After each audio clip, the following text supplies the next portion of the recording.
जय हिंद दोस्तों आज 26 नवंबर है।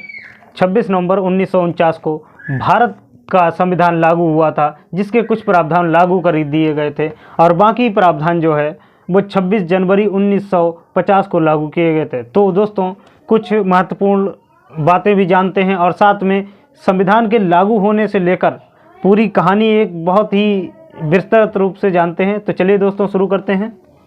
दोस्तों 26 नवंबर 2015 से भारत सरकार ने प्रत्येक वर्ष 26 नवंबर को विधि दिवस या संविधान दिवस के रूप में मनाने के लिए कहा है। संविधान सभा के गठन का विचार सर्वप्रथम M.N. राय के मन में आया था। 1935 में भारतीय राष्ट्रीय कांग्रेस के आधिकारिक रूप से संविधान सभा के गठन की मांग की तथा 1938 में जवाहरलाल नेहरू ने घोषणा की कि स्वतंत्र भारत का संविधान निर्माण भारतीय संविधान सभा ही करेगी।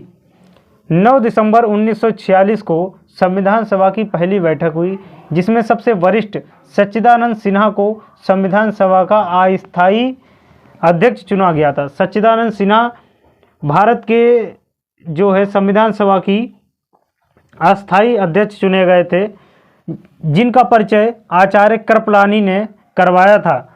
11 दिसंबर 1946 को संविधान सभा के अध्यक्ष के रूप में डॉक्टर राजेंद्र प्रसाद, उपाध्यक्ष के रूप में H.C. मुखर्जी तथा संवैधानिक सलाहकार के रूप में सर्वियन राय को बनाया गया था। 22 जुलाई 1947 को संविधान सभा ने राष्ट्रध्वज को अपनाया था। याद कर लीजिए, ये बहुत ही महत्वपूर्ण क्वेश्चन है जो कि हर साल पेपरों में पूछा जाता है। 22 जुलाई 1947 को भारत के राष्ट्रध्वज को अपनाया गया था। ड्राफ्टिंग कमेटी का गठन 9 अगस्त 1947 को हुआ था। इसमें एक अध्यक्ष डॉक्टर भीमराव अंबेडकर जी थे और उसके 6 सदस्य थे, जिसमें से गोपालन स्वामी अयंगर, K.M. मुंशी, अल्लादी कृष्ण स्वामी अय्यर, V.L. मित्र, सैयद मोहम्मद अब्दुल्ला और D.P. खेतान। अब 2 महत्वपूर्ण बातें इसमें ये आती हैं कि V.L. मित्र ने इस्तीफा दे दिया था। V.L. मित्र के इस्तीफे के बाद माधवराव को व D.P. खेतान की मृत्यु के बाद T.T. कृष्णा अय्यर को सदस्य बनाया गया था। अब दोस्तों इसमें देखते हैं, पहला ड्राफ्ट हमारा 4 नवंबर 1948 को बनकर तैयार हुआ था। 17 अक्टूबर 1949 तक जिसको पढ़ा गया था, इतना लंबा ड्राफ्ट था। 26 नवंबर 1949 को भीमराव अंबेडकर ने the constitution as settled by the assembly be passed पेश किया और जिसमें कुल 284 सदस्यों ने संविधान पर हस्ताक्षर किए। 26 जनवरी 1950 को भारत का पूर्ण संविधान लागू हुआ। अब दोस्तों हम इसके आगे की कहानी पढ़ते हैं। इसकी आगे की कहानी ऐसी थी कि 13 दिसंबर को जवाहरलाल नेहरू द्वारा उद्देश्य प्रस्ताव पेश किया गया, जिसे बाद में स्वीकार कर लिया गया और इसके बाद माउंटबेटन योजना और भारत स्वतंत्रता अधिनियम 1935 के द्वारा भारत की संविधान सभा का गठन किया गया और अंग्रेजों ने भारत को संप्रभुता सौंप दी और उसके बाद जो हमारी संविधान सभा थी वो विधायिका बन गई थी। अब जो हमारी संविधान सभा है, इसके पास 2 कार्य बचे। नंबर 1, पहला कार्य तो था पहला कार्य था संविधान बनाना। दूसरा काम था कि जो कानून है उनको लागू करना, लोगों पर लागू करना। दोस्तों संविधान सभा अब 2 पार्टों में विभाजित हो गई थी, जिसमें से एक पार्ट था संविधान सभा, जिसकी अध्यक्षता करते थे डॉक्टर राजेंद्र प्रसाद, तथा दूसरा पार्ट था विधायिका। जब ये विधायिका बनकर कार्य करती थी तो इसकी अध्यक्षता जो है G.V. मावलंकर जी करते थे, जिनको हम लोग पहला लोकसभा स्पीकर भी कहते हैं। दोस्तों प्रस्तावना को पूरा संविधान लागू करने के बाद ही लागू किया गया था।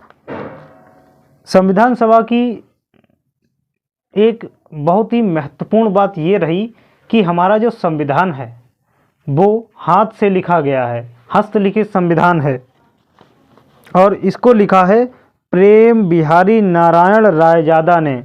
क्या नाम है? प्रेम बिहारी नारायण रायजादा, जिन्होंने भारतीय संविधान को हाथ से इटालियन लिपि में लिखा था। बहुत ही सुंदर। इनका खानदानी पेशा भी कैलीग्राफी का था।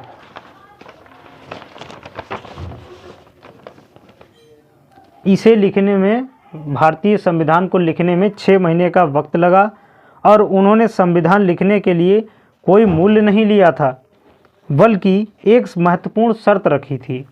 यह शर्त थी कि उनके सभी संविधान की सभी प्रतियों पर उनके हस्ताक्षर हों तथा अंत में उनके परदादा का नाम शामिल हो। संविधान की पन्नों की चित्रकारी जो है नंदलाल बोस ने की थी। प्रस्तावना के पेज को सजाने का कार्य राम मनोहर सिन्हा ने किया था, जो नंदलाल बोस के शिष्य थे। संविधान की मूल प्रति भारतीय संसद की लाइब्रेरी में आज भी सुरक्षित रखी गई है, हीलियम से भरे हुए केस में रखी हुई है। और भारतीय संविधान की आलोचना तो होती रही है, जैसे संविधान सभा का गठन ब्रिटिशर के प्रस्ताव पर किया गया था, ना कि भारत ने अपने प्रस्तावों पर किया था। आलोचना ये भी होती है कि इसमें ज़रूरत से ज़्यादा समय लिया गया था, 2 साल 18 महीने 11 दिन। हालांकि दूसरा तर्क यह भी है कि भारत का संविधान सबसे बड़ा लिखित संविधान है, इसलिए इतना समय लगना तो जायज़ है।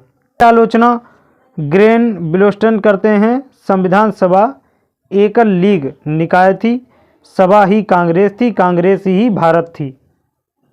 इसमें अन्य दलों का अभाव था। आलोचना यह भी होती है कि यह हिंदुओं का एक निकाय थी और इसमें एक बड़े समुदाय का प्रतिनिधित्व किया गया था। अब इसकी विशेषताएं जान लेते हैं। भारत का सबसे बड़ा लिखित संविधान विश्व का भारत का संविधान है और इसमें ब्रिटिश से संसदीय स्वरूप लिया गया है। विधायी प्रक्रिया ब्रिटिश से ली गई है। ब्रिटिश के संविधान से संसद के विशेषाधिकार लिए गए हैं। अमेरिका से मूल अधिकार लिए गए हैं। उपराष्ट्रपति का पद अमेरिका से लिया गया है। आयरलैंड से राष्ट्रपति के निर्वाचन की पद्धति और राज्य के नीति निर्देशक तत्व लिए गए हैं। फ्रांस से स्वतंत्रता, समानता और बंधुत्वता का भाव लिया गया है। ऑस्ट्रेलिया से समवर्ती सूची ली गई है और जर्मन के संविधान से आपातकाल लिया गया है। दक्षिण अफ्रीका से हमने संशोधन प्रक्रिया अपनाई है। भारत सरकार अधिनियम 1935 से राज्यपाल का कार्यालय, न्यायपालिका और लोक सेवा आयोग का विवरण हमने लिया है।